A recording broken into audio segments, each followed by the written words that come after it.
a client comes to us, they will ask, look, we want to set up a business here. We understand that there has to be a local shareholder, whether it could be a company or it could be an individual.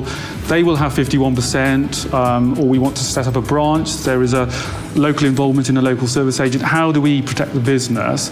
The first thing that we will look at is what are the activities that our clients do either in the UK or Europe or perhaps in the States, to see whether those activities are matched here. And in that regard, there is an aspect of actually getting involved with a Dubai ministry such as the Dubai Economic Department to check whether those activities exist, and then we will look through our consultants to achieve that.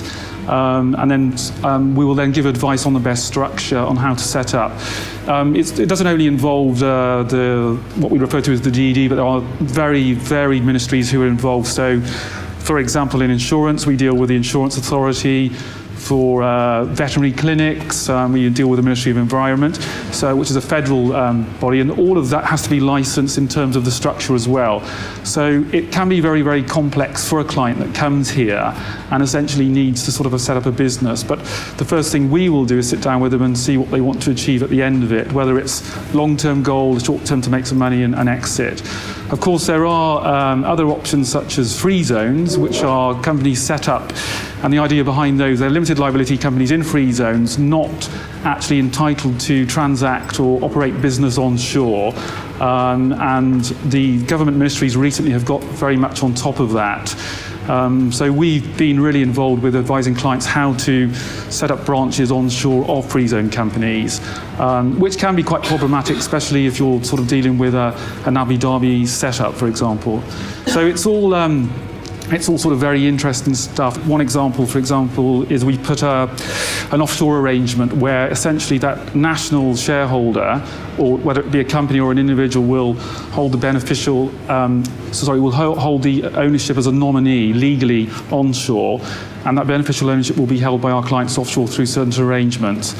There is quite a recent sort of update in the fact that there is now a new companies commercial law which hasn't been gazetted yet, although it's been passed by one of the federal bodies, council, I think it's the Federal National Council, who have agreed to its entirety. One of the key things in there, in terms of our practice, is that they've now recognised what we call security or pledges over shares.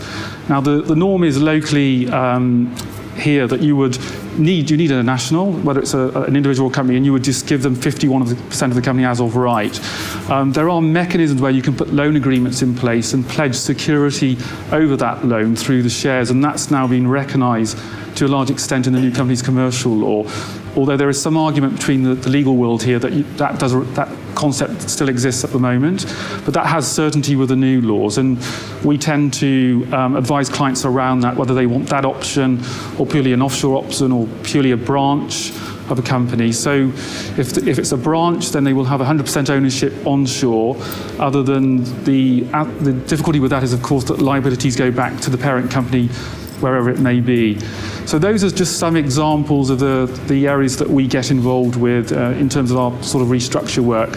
As I said, we have been doing a lot of work recently with local LLCs here that have been here for a number of years, 30 plus years, who've not really looked at their memorandum of association and their powers of attorney, who don't have any side agreements in place, and we've restructured those which is what I would say was fit for purpose in terms of it protects the individuals, the 49% shareholders and investors, and it gives them vehicles to exit at some point when they want new investors to come in or sell the business.